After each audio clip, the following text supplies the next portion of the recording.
श्री राजाधिराज प्रभु रामचंद्र भगवान की जय।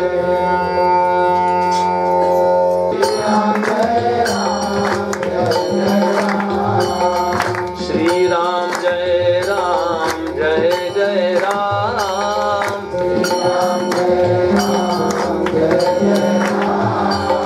श्री राम जय राम जय जय राम।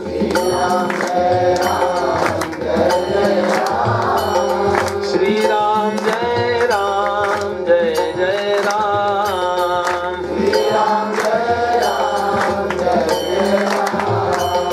श्री राम जय राम जय जय राम।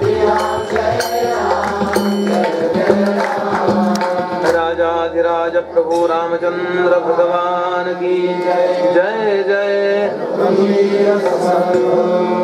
गणाधीश जो ईश आरंभ आरंभ तो निर्गुणाचा।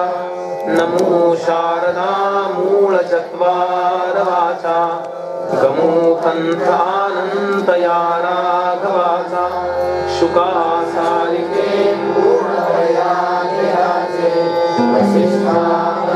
ज्ञान योगेश्वराचे।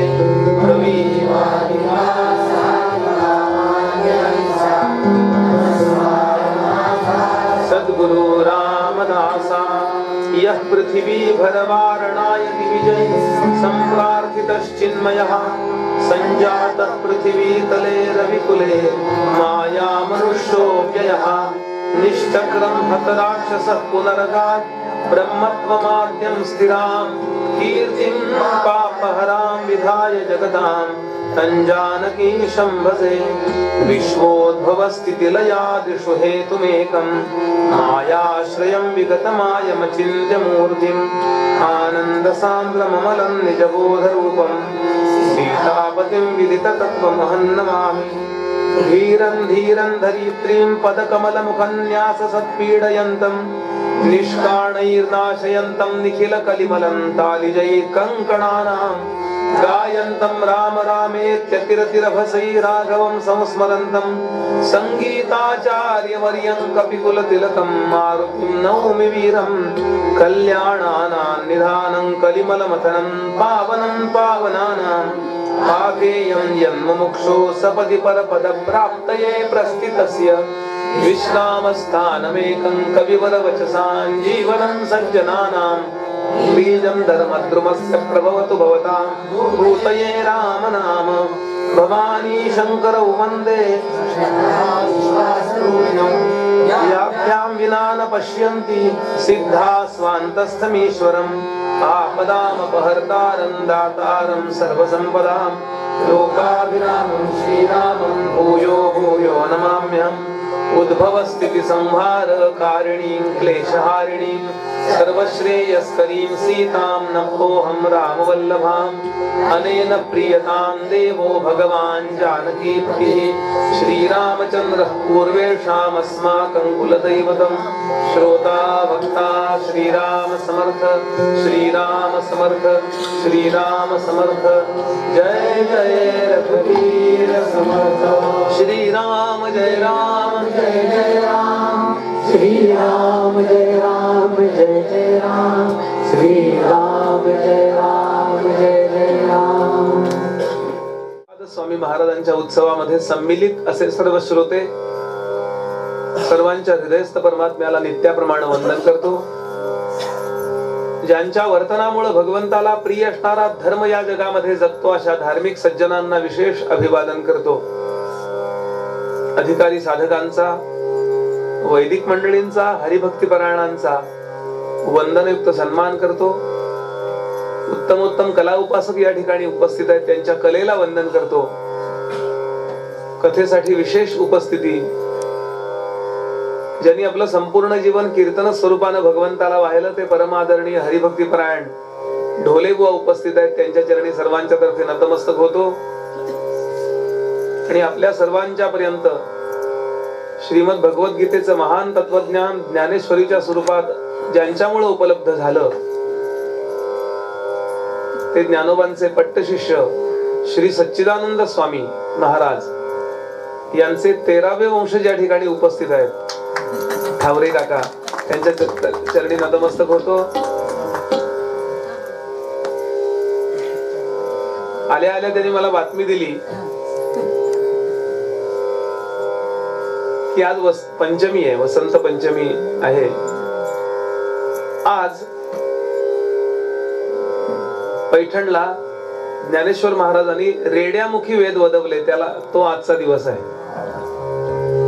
काहीतरी रेमणे कुटुंबियांच्यावर विशेष कृपा आहे असं मला सारखं वाटतं. कालची चतुर्थी युक्त तृतीया होती, माघ शुद्ध तृतीया. काल सीता स्वयंवर झालंय आणि इथेही काल सीता स्वयंवर यावं व्हावं हे काही ठरवलेलं नव्हतं. हे असं होणार हे अंदाजही नव्हता. निश्चित काहीतरी आपणा रेमणे कुटुंबियांच्यावरती भगवंताची कृपा आहे, सगळ्यांच्यावर कृपा आहे. आणि अशा तुम्ही आम्हाला बोलवलं त्यार्थी आमच्यावरही काहीतरी कृपा आहे. आता ही कृपा उपयोगात आणूया. नुसतं कृपा आहे कृपा आहे कृपा आहे म्हणजे नुसतंच म्हणायचं उपासाची मिसळ चांगली झाली आहे, चांगली झाली आहे, चांगली झाली, खायला पाहिजे ती. म्हणून याचा लाभ घेऊया. चला सर्वजण थोडे रामकथेमध्ये अवगाहित होऊया.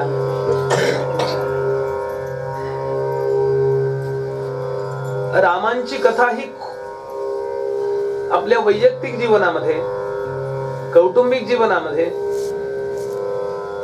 सामाजिक जीवनामध्ये, राष्ट्रीय जीवनामध्ये, आध्यात्मिक जीवनामध्ये, कोणत्याही जीवनामध्ये कोणतीही समस्या असेल तर ती परिपूर्ण करून आपल्याला आनंदाचा लाभ देणारी कथा आहे.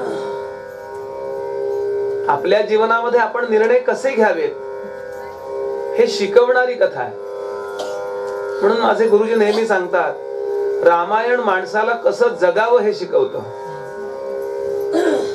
भागवत माणसाला कसं मरावं हे शिकवतं, आणि महाभारत माणसाला चांगल्यातूनही वाईट काही बघता येतं का आणि वाईटातून काही चांगलं घेता येतं का, असं जीवन विवेकयुक्त कसं असावं हे महाभारत आपल्याला शिकवतं.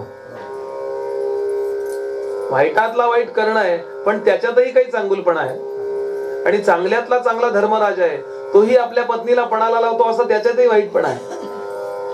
म्हणून जीवन अत्यंत चोखंदळ विवेकाचं असावं हे आपल्याला महाभारत शिकवतं.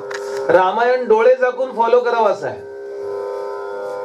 म्हणून रघुनायका सारिखा देव नाही, समर्थ म्हणाले, क्रिया पाहता चोखडी सर्व काही, भजाया जनी पाहता राम येकू, करी बाण येकू, मुखी शब्द येकू.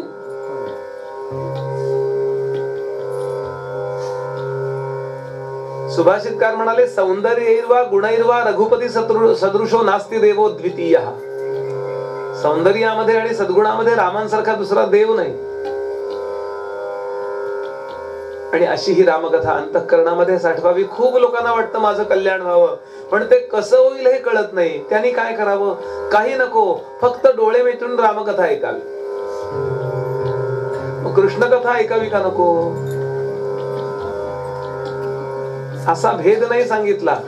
डोंगरे महाराज सांगायचे, राम आधी नीट पचवा म्हणजे कृष्ण कळेल. श्रेष्ठ कोण? श्रेष्ठ आणि कनिष्ठ ठरवायची आपल्याला गरजच नाही काही.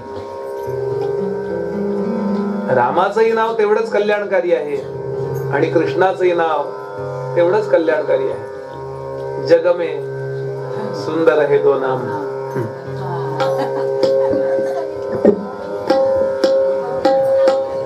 फार अप्रतिम म्हणतात.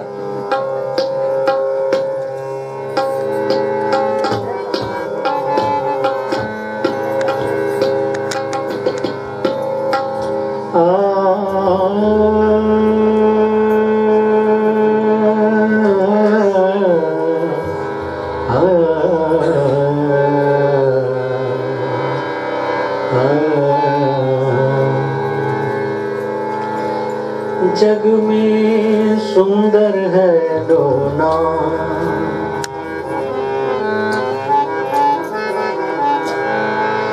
चाहे कृष्ण कहो या राम.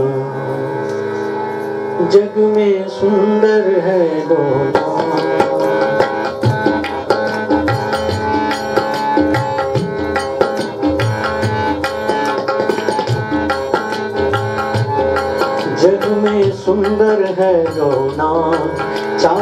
कृष्ण कहो यारा, जग में सुंदर है दो नाम। चाहे कृष्ण कहो यारा, बोलो राम राम राम बोलो, श्याम श्याम श्याम बोलो, राम राम राम बोलो, श्याम श्याम श्याम।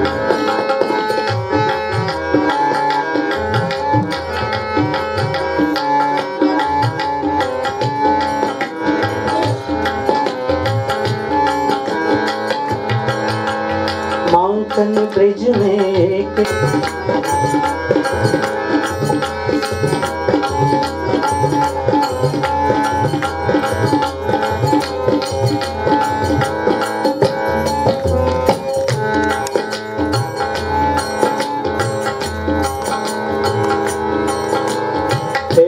कंस पापी को मारे, एक दुष्ट रावण संहारे।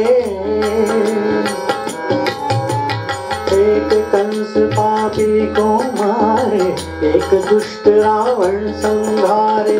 दोनों दीन के दुख हरत है, दोनों दीन के दुख हरत है, दोनों बल के धाम। चाहे कृष्ण कहो या राम, जग में सुंदर है दो नाम। चाहे कृष्ण कहो या राम, बोलो राम राम राम बोलो, श्याम श्याम श्याम।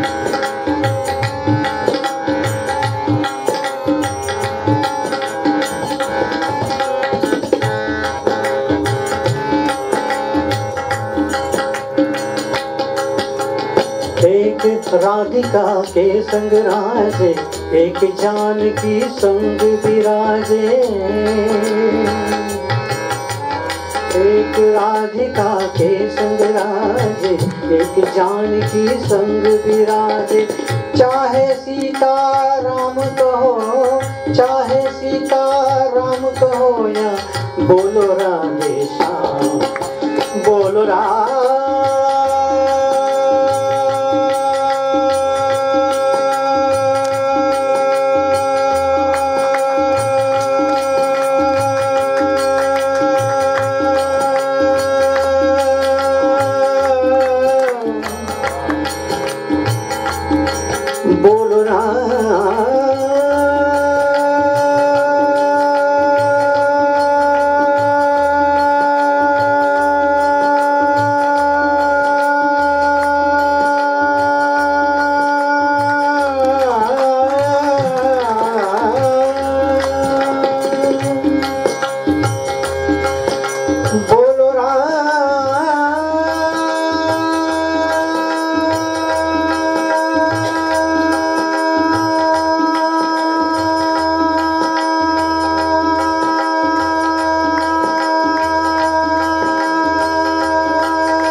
चाहे कृष्ण कहो या राम, जग में सुंदर है दो नाम।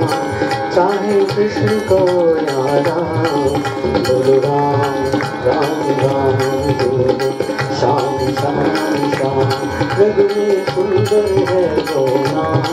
चाहे कृष्ण कहो या राम, बोलो राम राम राम बोलो, श्याम श्याम श्याम बोलो, राम राम बोलो, श्याम श्याम श्याम बोलो, राम राम राम बोलो, श्याम श्याम श्याम।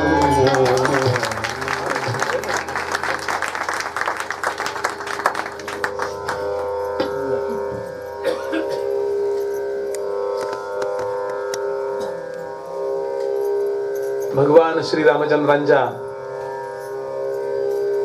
पराक्रमाचा परिणाम असा झाला की चौघांची लग्न ठरली.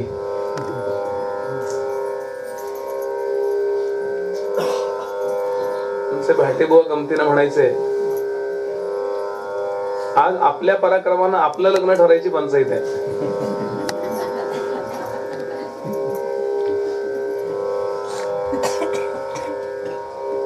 एक रामचंद्राने ते धनुष्य उचललं, वाकवलं, ते मोडलं. हे ते जुनं झालं होतं म्हणून, मोडणं हा काही हेतू नव्हता. आणि अतिशय छान पद्धतीनं चौघांचे विवाह माघ शुद्ध तृतीयेला म्हणजे काल झाले, एकाच मंडपामध्ये. इकडे शतानंद, इकडे वशिष्ठ असे पुरोहित आहेत आशीर्वाद द्यायला. आणि आता सासूरवाडीला जायचंय तेव्हा मिथिलेच्या लोकांनी खूप आग्रह केला की जाऊ नका, थांबा जरा. पूर्वीच्या काळी लगेच लगेच माणसं निघत नसत. कीर्तनातच मी कुठेतरी ऐकलं होतं, सकाळी म्हणले धामधूम, दुपारी टामटूम, संध्याकाळी सामसूम. असे प्रॅक्टिकल नव्हते लोक पूर्वी, आत्ताच्या भाषेत प्रॅक्टिकल. तर 15-15 दिवस, महिना तुझ्या मुक्काम पडत असे. आता मुक्काम पडलाय रामांचा. मी फार इकडे इकडे वेळ घेत नाहीये, नाही तर यांनी गाणं किती चांगलं म्हटलं याच्यावरती खूप आपल्याला चर्चा करता येईल. मी इकडे तिकडे मुद्दा मी करत नाही. आपल्याला खूप 4 सत्र राहिली आहेत आणि रामायण खूप राहिले, अजून वनवास राहिलाय. खूप बोलण्यासारखे मुद्दे आहेत, पण 1-2 गमती सांगतो. तुलसीदासांनी ते वर्णन केले. ज्या वेळेला प्रत्यक्षामध्ये रामांचा मुक्काम पडला तर राम सीता, लक्ष्मण उर्मिला, भरत मांडवी आणि शत्रुघ्न श्रुतिकीर्ती अशा 4 जोड्यांना आणि त्यांच्या बरोबरचे दशरथ इत्यादी सगळ्यांना भोजना करता जनकाचे मंत्री निमंत्रित करतात. शेजार बाजारची माणसं बोलवणार नाहीत का? आता बुवा आला म्हटलं तर 1 दिवस नाश्त्याला इथे या, साधा मुद्दा आहे. मग रामांना तर किती आग्रहानं बोलवलं असेल. असं सगळ्यांकडे निमंत्रण. आता निमंत्रण म्हणल्यानंतर बसा जेवायला गिळा असं नाही. समोर काही संगीताचे कार्यक्रम आयोजित केले आहेत, समोर मंद असं छान संगीत चालू आहे, छान पाटावरती बसलेत राम. बसायला पाठ, टेकायला पाठ, पाटाखाली पाठ. गमतीनं बुवानी सांगितले का डोक्यावर एक पाठ, असं नव्हतं. आणि छान पंचपक्वान्नाचा घमघमाट, उदबत्त्यांचा ठमठमाट.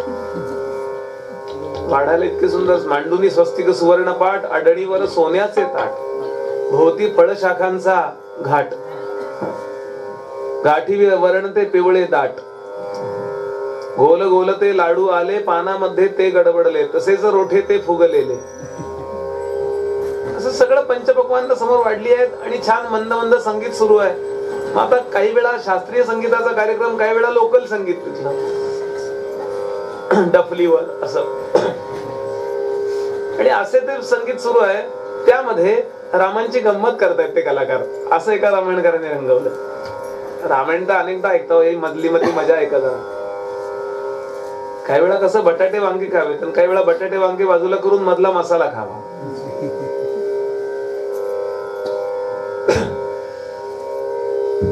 आणि मग सुरुवात केली. आता यात रामांची निंदा नाहीये, पण गंमत आहे. म्हणले अयोध्येच्या राजकुमारांनी आमच्या जानकीला जिंकलं असं वाटतंय जगाला, पण अयोध्येच्या लोकांनी धनुष्य मोडलं यात काही विशेष नाही म्हणे. ते धनुष्य जुनच झालं होतं. आता मजा येईल, फक्त राम एन्जॉय करतात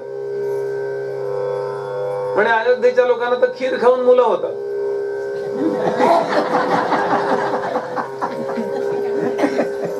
आता हे टोचून बोलणं असलं तरी गंमत आहे जरा.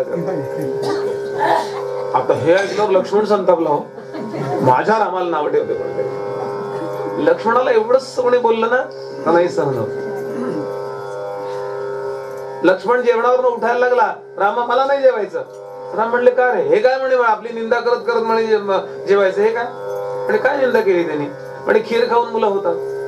अरे म्हणे ते काव्य आहे, मजा घ्यायची असते.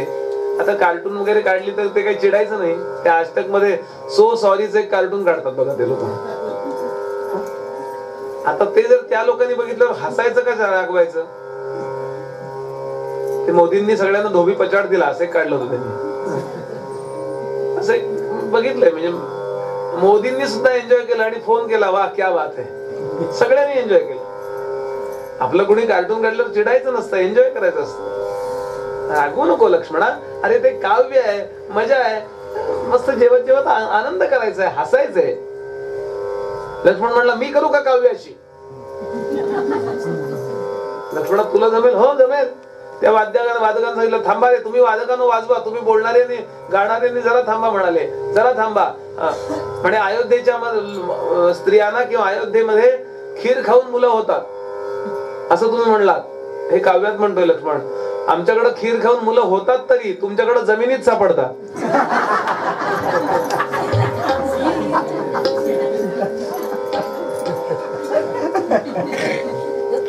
याला जीवन म्हणतात. काव्य शास्त्र विनोदेन कालो गच्छति धीमता व्यसनेषु च मूर्खाणाम निद्रया कलहे नवा. जीवनामध्ये विनोद पाहिजे, हास्य पाहिजे, काव्य पाहिजे, शास्त्र पाहिजे, धीर गंभीरता पाहिजे, खळखळून हसणं पाहिजे, कुणाचा द्वेष मत्सर अमुक तमुक काही नको, मस्त मजा करावी. आणि अहम ब्रह्मास्मी या बोधावरती स्थिर राहून या सगळ्या जीवनाचा आस्वाद घ्यावा. भगवंताने आपल्याला पाठवलंय ना, हे टूरला पाठवलंय. रडत राहावं का काय? असं ताकात आमटीत मीठ जास्त झालं, थोडं ताक घाला, डायल्यूट करा, खाऊन टाका. मीठ जास्त दिले त्यावरती ताकही दिलंय, म्हणजे ताक दिलंय म्हणजे झाली व्यवस्था. सत्य आहे.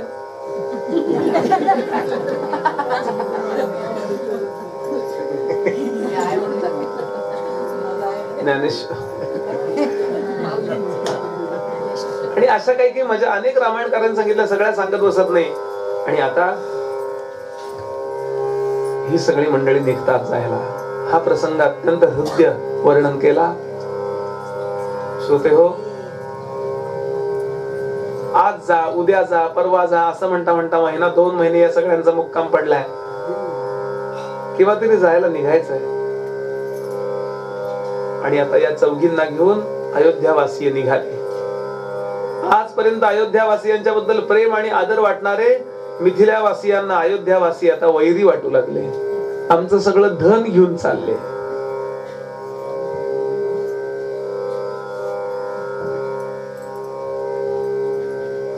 साधा मुद्दा लक्षात घ्या. आपण एखाद्याच्या लग्नाला हजर असतो, कार्यालयामध्ये शेवटपर्यंत थांबतो.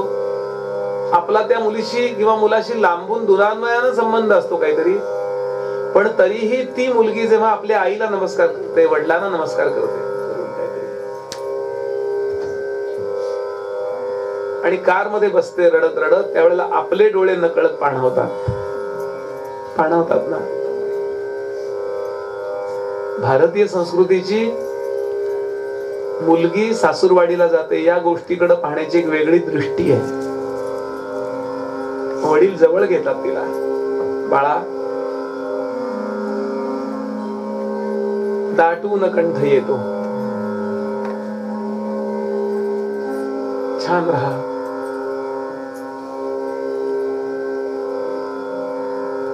सगळ्या भाषांमध्ये श्रेष्ठ भाषा संस्कृत सांगितली. या संस्कृत मध्ये सगळ्यात श्रेष्ठ सांगितलं काव्य. काव्यामध्ये सर्वश्रेष्ठ सांगितलं नाट्य. त्या नाटकामध्ये सगळ्यात चांगलं नाटक शाकुंतल. त्या शाकुंतलामध्ये सगळ्यात चांगला अंक 4. त्या 4थ्या अंकामध्ये सगळ्यात चांगला श्लोक सांगितला 4. तो श्लोक वडील आणि मुलगी यांचं नातं वर्णन करणार आहे. कण्व शकुंतलेबद्दल बोलतायत. कण्वांचे डोळे सकाळपासून पाणवतायत. आज शकुंतला जाणार आहे, आज शकुंतला जाणार आहे, आज शकुंतला जाणार आहे. कण्व म्हणाले मी ब्रह्मचारी आहे, ही माझी मानलेली मुलगी आहे. अशी मानलेली मुलगी निघाली तर मला एवढं दुःख होत आहे. प्रत्यक्षात पोटचे गोळे जेव्हा सासूरवाडीला जायला निघत असतील तेव्हा किती दुःख होत असेल, किती वेदना होत असतील. सगळ्यांच्या डोळ्यातनं अश्रूंच्या धारा वाहत आहेत. कल्पना चित्र उभं करा. आज जर आपण प्रॅक्टिकल झालो त्यात पूर्वीच्या तुलनेत. पूर्वी तर राम निघाले म्हणल्यावर दशरथ महाराज बेशुद्ध पडले असं वर्णन आहे. आज आमचा मुलगा अमेरिकेने निघाला, आम्ही बेशुद्ध पडतो का? खूप आपण त्या दृष्टीनं भावनेतनं बाहेर आलोय. अजिबात नाही असं नाही, तरी आपले डोळे पाणावतात. तर तो काळ आठवा. प्रत्येक जण रडतोय, आमची लेक निघाली. गावातल्या प्रत्येकाला वाटतंय आमची लेक आहे ही. अयोध्यावासियांना वाटतंय आमची सून आहे ही. असा समाज एकमेकांना घट्ट बांधलेला होता. सगळेजण रडतायत. आणि इथे सुनयना राणीनं, जनकांच्या पत्नीनं चौघींना समोर बसवून काही उपदेश केलाय. तो उपदेश प्रत्येक आईने आपल्या मुलीला करावा असा आहे. ती आई सांगते, मुलींनो, पहिलं वाक्य, तुम्हाला काही सांगावं असं नाही, तुम्ही खूप सुज्ञ आहात, तरी पण आई म्हणून मी सांगते. तुम्ही सासूरवाडीला जाणार, तुम्ही लक्षात ठेवाल, कुठल्या एका माणसाची तुम्ही पत्नी नाही आहात, कुणाची सून आहात. तिथे तुम्हाला अनेक भूमिका वठवाव्या लागणार आहेत. फक्त तुम्ही पत्नी म्हणून चाललेल्या नाही आहात मुलींनो. सगळ्यांची अंतःकरण राखा. श्लोक असा आहे, साम्राज्ञी श्वशुरे भव. सासूरवाडीला, श्वशुराला तू साम्राज्ञी हो. साम्राज्ञी म्हणजे राणी हो. आणि राणी म्हणजे अधिकार गाजवायला नव्हे. राणी तिला म्हणतात की जी आपल्या प्रजेची सगळी काळजी घेते. सगळ्यांची जेवण झाल्याशिवाय तू जेवू नकोस. कुणी आजारी असेल तर त्याला औषध पाणी गोळ्या वेळच्या वेळेला काढून दे. प्रत्येकाची काळजी घे. नवऱ्याची तर काळजी सगळेच जण घेतात, पण नवरा ज्यांच्यामुळे आपल्याला मिळाला त्या सगळ्यांची काळजी घे. त्या सासूला विचार, त्या सासऱ्यांना विचार, त्या तुझ्या दीरांना विचार, त्या दीरांची पत्नी असेल, तुझी जाऊ असेल, तिला विचार. सगळ्या जणींना विचार, सगळ्या जणांना विचार. आपल्या पती बरोबर सगळ्या लोकांना सांभाळ आणि सगळ्यात शेवटी तू जेवण कर. बाळ, छोट्या छोट्या कारणावरून रागवू नकोस. क्षमाशील हो. लक्षात ठेव, प्रत्येकाची खाण्यापिण्याची काळजी घे. कुणाच्याही हृदयात जाण्याचा मार्ग त्याच्या पोटातून जातो.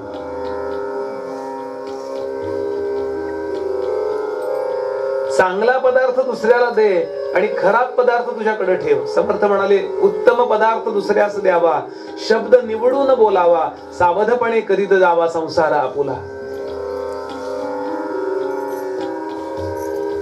ज्याला दुसऱ्याला चांगली वस्तू देण्यात आनंद आहे त्याला या जगात कोणी दुःखी करूच शकत नाही. मला एकच सांगा, हा उपदेश आजच्या काळातही लागू आहे का नाही? फार सूक्ष्म विचार आपल्या कुटुंब व्यवस्थेचा पूर्वजांनी केला. आज बरेचसे घोटाळे जे आहेत ना, हे आई वडील मुलींना हे शिकवित नाहीत आणि मुलांनाही हे शिकवित नाहीत म्हणून आहे. पुण्याच्या एका ज्योतिष मंडळामध्ये आता मी MA करतोय. मला मार्गदर्शन करणारे जे शिक्षक आहेत त्यांनी डिवोर्स या विषयात PhD केलेला आहे. एवढा प्रबंध आहे त्यांचा. ते मला परवा सांगत होते, मकरंद, गेल्या वर्षी पुणे जिल्ह्यामध्ये साधारण 10,000 विवाह झाले.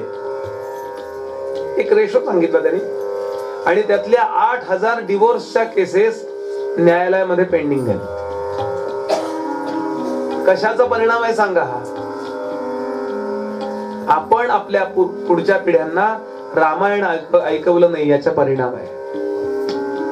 आपण आपल्या पुढच्या पिढ्यांना, मुलीची सगळ्यात मोठी जबाबदारी आहे. अहो, संकट येणार आहे, दुःख येणार आहे, सगळ्यांनी माझ्याशी न्यायानं वागावं. या जगामध्ये सगळ्यांना न्याय मिळणं शक्य नाहीये, लक्षात घ्याल. साधं रस्त्यानं जरी तुम्ही जात असाल ना आणि समोरचा भरधाव वेगानं येतो, तुम्हाला खाली उतरावं लागतं ना. एक टायर तुमचा त्या रोडच्या खाली येतो किंवा त्याचा खाली येतो. कोणीतरी अन्याय सहन केल्याशिवाय दुसऱ्याची गाडी जाऊ शकत नाही. हा जर व्यवहार असेल तर सहन करतो ना जो, तो मोठा ठरतो. फार गमतीची गोष्ट आहे आपली. आपण प्रपंचामध्ये एकमेकांशी भांडतो आणि शत्रूशी मात्र संगनमतानं वागतो. पाकिस्तानशी वैर करायला पाहिजे ते नाही, सासूशी वैर सुनेचं.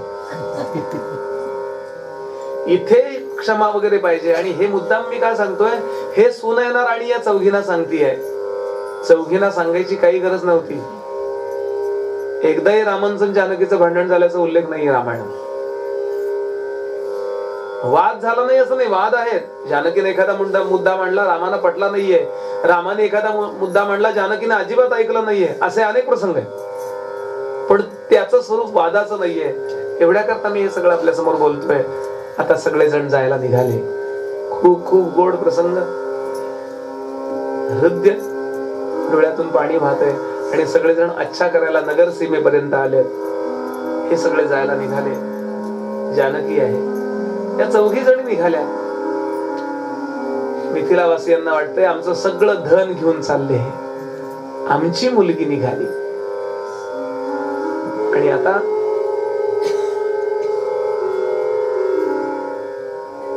प्रवास सुरू झाला. आणि प्रवास सुरू झाल्याबरोबर अनेक रथ आहेत. जनकाने काय काय दिलं याची यादी दिली वाल्मिकींनी. अनंत प्रकारची संपत्ती दिली. पुष्कळ जड जवाहीर अमुक दिले. उत्तमोत्तम घोडे दिले. चांगल्या प्रकारची कुत्री दिली.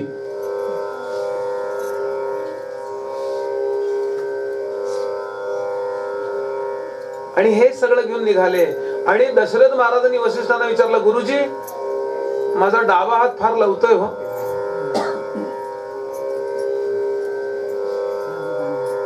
डावा हात फार लवतोय, डावा खांदा फार लवतोय, डावा डोळा फार लवतोय. आणि एकदम आता उजवा हात लावतोय, उजवा खांदा लावतोय, उजवा डोळा लावतोय. असं का होतंय? वसिष्ठ म्हणाले, याचा अर्थ असा, तुझ्यावर आता आपल्यावर सगळ्यांवर एक महाभयंकर संकट येणार आहे आणि ते संकट लगेच टळणार आहे.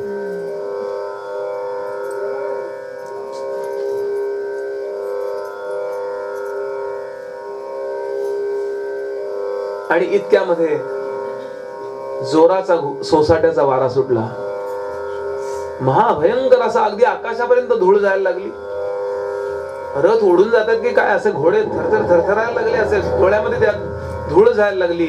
आणि अचानक एक महापुरुष समोर येऊन उभा राहिला.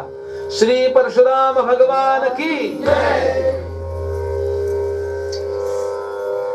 अग्रतस चतुरो वेदः, अग्रतस चतुरो वेदः, पृष्ठतस सशरं धनुः, इदं ब्राह्मम् इदं क्षात्रं शापादपि शरादपि.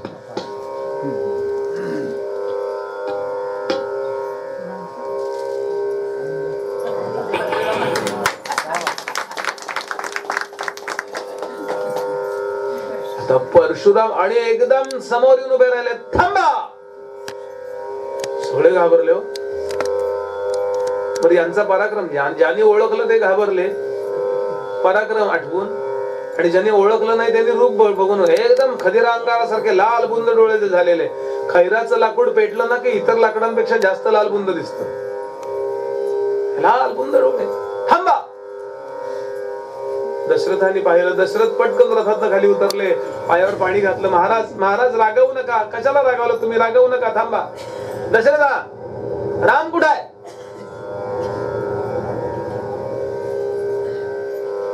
दशरथ म्हणाले, आहे मागं आहे. नाही पण कशाला?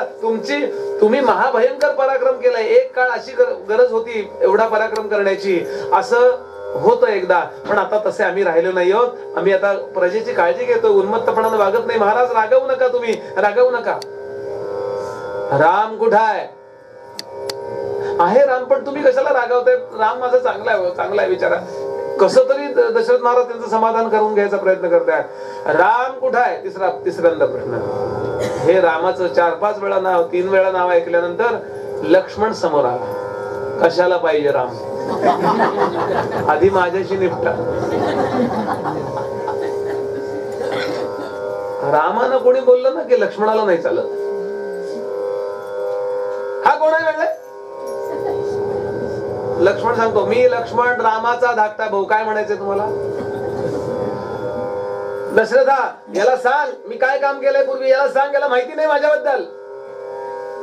21 वेळा पृथ्वी निक्षत्रिय केली मी, माहित नाही का याला? लक्ष्मण म्हणला, 21 वेळा तुम्ही पृथ्वी निक्षत्रिय या करता केली, मी नव्हतो.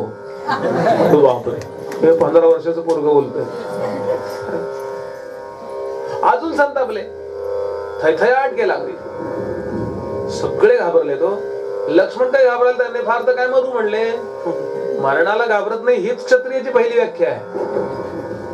समर्थ म्हणाले की जयास वाटे जीवाची भीती, म्हणजे ज्याला जीवाची भीती वाटते ना, जीवाचे भये तेणे क्षात्र धर्म करू नये, काहीतरी करून उपाय पोट भरावे. दूध विकावं, चितळे दूध. क्षत्रिय याचा अर्थ मरणाकरता तयार. म्हणजे असं एका हातात मस्तक आणि एका हातात आपलं स्वतःच मस्तक आणि एका हातात तलवार. बाजीराव असा होता. चित्रपट बघून बाजीराव ठरवू नका कसा होता.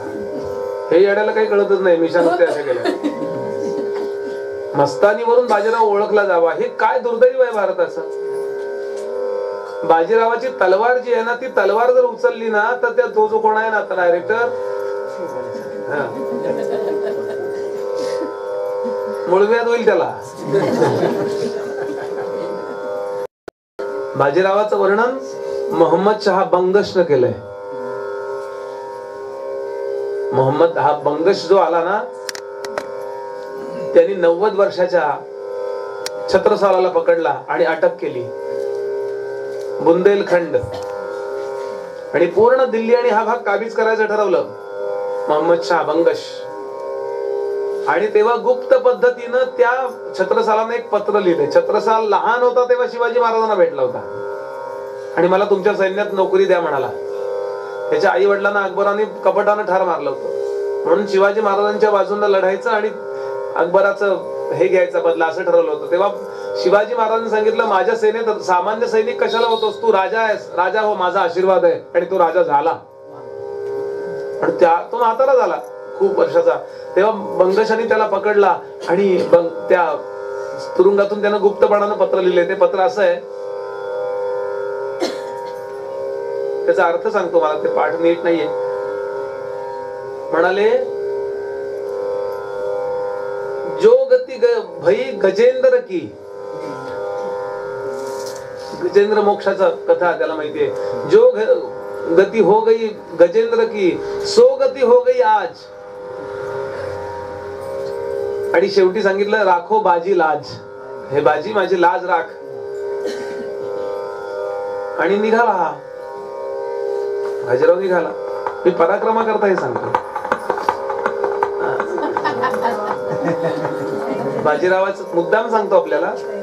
इंग्लंड मध्ये मिलिटरीला संपूर्ण जगाच्या इतिहासातले अनेक लढे शिकवले जातात. लढे त्याचे असे वाळूचे, सँडचे स्टॅच्यू केलेले आहेत की या पद्धतीनं हा जिंकला. नेपोलियन बोनापार्ट या प्रकारच्या स्ट्रॅटेजीने जिंकला. त्यात बाजीराव हा जो आहे ना, बाजीरावाची पालखेडची लढाई शिकवली जाते आजही, की सर्वोत्तम लढाई कुठली, आपल्या एका सैनिकाला खर्चटू सुद्धा न देता युद्ध जिंकणं. त्यात हा बाखपगार होता. आणि मुद्दाम सांगतो, यांनी वाजवलं म्हणून कायम तो घोड्यावरनं प्रवास करीत असे. म्हणजे त्याचा अंदाज नाही. आता म्हणले इथून कोल्हापूरला जायचं 2-1 दिवस लागतील, हत्ती बित्ती घोडे घेऊन. यानं पहिल्यांदा पेशव्यांकडनं परवानगी मिळवली की मी हत्ती वापरणार नाही, मी बाकी काही वापरणार नाही, मी फक्त घोडे वापरीन. आणि त्या घोड्यांना असं ट्रेनिंग दिलं की इतर घोड्यांपेक्षा ते चौपटीनं वेगानं धावायचे. त्यामुळे तो इथं आहे कळेपर्यंत तो कोल्हापुरात पोहोचलेला असायचा. या वेगाने तो निघाला. आणि मोहम्मद शाह बंगशाच्या लोकांनी बातमी आणली की असा असा तो बाजीराव निघालाय. युद्ध झालं नाही, बंगश पळून गेला. बंगश पळून गेला आणि छत्रसालाला तुरुंगातून सोडवायला वेळ लागला नाही. पुन्हा छत्रसाल राजा झाला. तेव्हा बंगशाने लिहून ठेवलंय, हा युद्धाला उभा राहिला की समोरच्याला फार वेळ तो देतच नसे. 4 वार करायचा तो. पहिल्या 2 वारामध्ये तो समोरच्याची योग्यता ओळखायचा. 1, 2, 3ऱ्या वारामध्ये त्याचं शस्त्र तोडायचा आणि 4थ्या वारामध्ये त्याचं मस्तक तोडायचा. 1, 2, 3, 4 संपला विषय. आणि एकदा उभा राहिला की तो 8-8 तास युद्ध करायचा. याला क्षत्रिय म्हणतात. हे कोण सांगतोय? लक्ष्मण. लक्ष्मण बाजीरावची कथा सांगत होता असं नव्हे. हे मुद्दाम ऐकलं पाहिजे या करता की, म्हणून पूर्वीच्या काळी सैनिकांकरता कीर्तन आयोजित केली जायची. सैनिकांनी पण कीर्तन ऐकली पाहिजेत, आमच्या स्टाफनी कीर्तन ऐकली पाहिजेत प्रवचन एवढ्या करता की प्रत्येक सैनिक हे ऐकताना काही बावळटार काही ऐकत नाही की मला हे असं असं होणार आहे तेव्हा मी तयार असलं पाहिजे, याची तो त्याची त्याची प्रॅक्टिस करायचा. लक्ष्मण सांगतो तेव्हा मी नव्हतो म्हणून हे सगळं झालं. हा अजून संतापले हो. दशरथा याला मारून टाकेन मी, कोण आहे राम कुठं आहे? इतक्यात रामराय पुढे येतात, नमस्कार करतात. अतिशय शांतपणे नमस्कार केला परशुरामांना. महाराज मी राम. छेच्यामुळे तू राम असणं शक्य नाही. परशुरामानं काय वाटलं, खऱ्या रामाला लपवलंय आणि हा कुणीतरी तोतया राम पुढे आणलाय तो वाचावा म्हणून. हे म्हणले तू राम असणं शक्य नाही, तुला कुठलं धनुष्य उचलतंय? माझ्या गुरुचं माझ्या देवाचं धनुष्य मोडलं कोणी हे विचारायला आलोय मी. रामाराय म्हणले मोडलं मुद्दाम नाही, ते जुनं झालं होतं. दशरथाचा पणच असा होता की ते वाकवायचं, ते वागताना चुकून मोडलंय. वाकवताना मोडणं हा काही माझा उद्देश नव्हता. खोटं बोलू नकोस, तू मोडलंय, शक्यच नाही. रामाराय म्हणाले होय मीच मोडलंय. म्हणले ही तुझी गोष्ट मी तर मान्य करीन, ते धनुष्य जुनं तरी झालं होतं, हे माझ्या जवळचं वैष्णव धनुष्य हे वाकवून दाखव. चालेल म्हणाले. आणि पुढची गोष्ट इतकी गंमतशीर आहे, ज्या क्षणाला रामाने असा हात केला त्यावेळेला ते धनुष्य स्वतःहून रामांकडे झेपावलं. मालकाकडे जसं जातो ना असं स्वतःहून झेपावलं आणि ते अतिशय शांतपणाने त्यांनी वाकवलं. त्याची प्रत्यंचा चढवली, बाण लावला आणि परशुरामांकडे धरला. सांगा कुठे बाण मारू? तुमचा जसा नियम आहे 21 वेळा पृथ्वी नक्षत्रिय गेली वगैरे, तसा माझा नियम आहे, एकदा मी धनुष्यावर बाण लावला की तो सोडल्याशिवाय गप्प बसत नाही. महाराज सांगा मी कुठे बाण सोडू? तुम्ही मला अवध्य आहात, माझ्या गुरुजींचे एका अर्थानं तुम्ही लांबचे नातेवाईक आहात, विश्वामित्रांचे, त्यामुळे मी तुम्हाला मारणार नाही. ब्राह्मण हा मला अवध्य आहे म्हणून मी मारणार नाही. सांगा तुमच्या दोन गोष्टी मला माहिती आहेत, तुम्ही तपश्चर्याने मिळवलेले लोक नष्ट करू का तुमची गमन शक्ती नष्ट करू? बोला. त्याला राम म्हणतात. वय वर्ष 15. परशुराम एकदम शांत. परशुराम म्हणाले रामा माझी गमन शक्ती नष्ट करू नकोस. मी कश्यपांना वचन दिलंय रात्र झाल्यानंतर मी पृथ्वीवर थांबणार नाही. तेव्हा माझी गमन शक्ती नष्ट केलीस तर मला पृथ्वीवर येताच येणार नाही. तेव्हा तू मी पुण्याईने मिळवलेले जे लोक आहेत ते लोक नाहीसे कर, मी पुन्हा पुण्य अर्जित करीन आणि ते मिळवीन. आणि एका विशिष्ट दिशेला रामाने बाण सोडला आणि तो बाण गेल्यानंतर हळूहळू परशुरामांचं तेज थोडंसं कमी झालं. परशुरामाने रामांना 3 प्रदक्षिणा घातल्या. इतक्या मोठ्या महापुरुषानं नमस्कार केला रामांना आणि परशुराम निघून गेले. दशरथाला काय वाटलं असेल कल्पना करा. परशुराम हे काही सामान्य नाही, भगवंताचा हा आवेश अवतार आहे आणि हे चिरंजीव आहे, आजही आहेत चिपळूणला. ते आपण भेटू शकता का त्यांना कधी? फक्त ते प्रकट होणं अवघड आहे जरा. ते प्रकट करायला काही खूप सामर्थ्य लागतं. महेंद्रक पर्वत म्हणजे चिपळूण, तो भाग महेंद्रक पर्वत. आणि हा समुद्र आठवून केलेला आहे. तुम्ही रत्नागिरीचे लोक ते त्याच्यातच मोडतात की कश्यपानं सांगितलं मी तुझ्या या पृथ्वीवर थांबणार नाही, मग इथं आले, समुद्र होता, समुद्राला सांगितलं मागं सरक, मला जागा दे, आणि म्हणून चिपळूण रत्नागिरी हा सगळा पट्टा निर्माण झाला. म्हणून त्या भागातली माती सुद्धा तांबूस आहे बघा. आणि परशुराम तिथे राहतात. दिवसभर तपश्चर्येला ते हिमालयात जातात आणि रात्री मुक्कामाला ते चिपळूण परशुरामला येतात. अशी श्रद्धा आहे. अनेकांना दर्शनही झालेलं आहे त्या ठिकाणी. त्या परशुरामांना वंदन करूया आणि पुढच्या कथानकाकडे जाऊया. आता इथे अनेक मंडळी, हे सगळे जण अयोध्येमध्ये प्रविष्ट झाले. अयोध्येत हे सगळे लोक आले आणि आता एक 4 दिवस जाऊ दिले आणि विश्वामित्राने सांगितलं दशरथा मी निघू. या प्रसंगाचं गांभीर्य लक्षात घेण्यासारखं आहे. एक मुद्दा लक्षात घ्या, रामांच्या बरोबर जाण्याच्या या विश्वामित्रांच्या बरोबर जाणारे राम डोळ्यासमोर आणा आणि विश्वामित्रांच्या बरोबर परत आलेले राम डोळ्यासमोर आणा. किती महान कार्य केले विश्वामित्राने रामांकरता. करुणा केली वगैरे.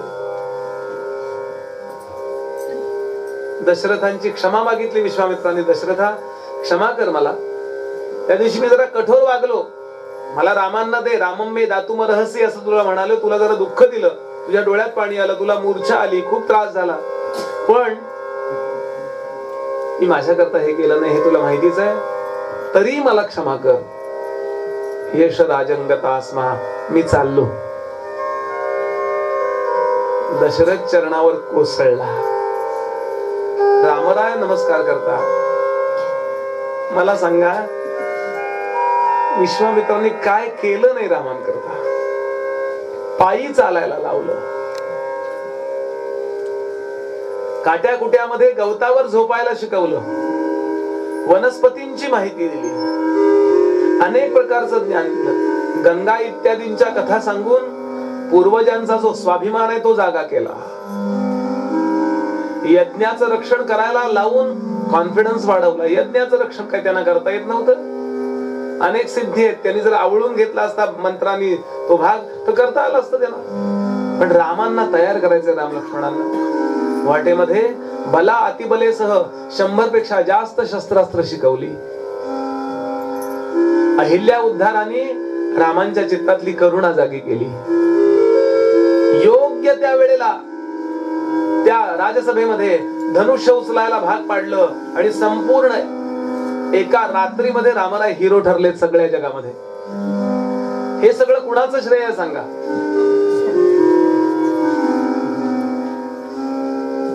त्या धनुष्य उचलण्यामुळं एकाची नव्हे 4घांचे लग्न झाली. पिल्लू खाली बस, सारखं उठू बस, खाली बस, एकदम शांत बसायचं. एकाच्या पराक्रमामुळे 4घांची लग्न ठरली. आणि आता एवढे सगळं घेऊन, एवढी 54 दिव्यास्त्र, शेकडो इतर अस्त्र, बला अतिबला सारख्या अनेक विद्या, शिखरी कौमुदकी सारख्या गदा, अनेक प्रकारची धनुष्य, ही 4 रत्न, सीता उर्मिला मांडवी श्रुतिकीर्ती, ही 4 रत्न, एवढे सगळे होऊन संपूर्ण जगामध्ये हिरो ठरून राम परत आले. हे कोणामुळं? आणि आता विश्वामित्र सांगतात, रामा येऊ येऊ ना. रामराय विचारतात, शिष्याला काही शिकवल्यानंतर गुरुला दक्षिणा द्यायची असते. महाराज काय गुरु दक्षिणा देऊ, काय म्हणावं बस विश्वामित्राने. विश्वामित्र म्हणाले, जे तुला शिकवलंय त्या धर्मानी वाघ, हीच माझी गुरुदक्षिणा.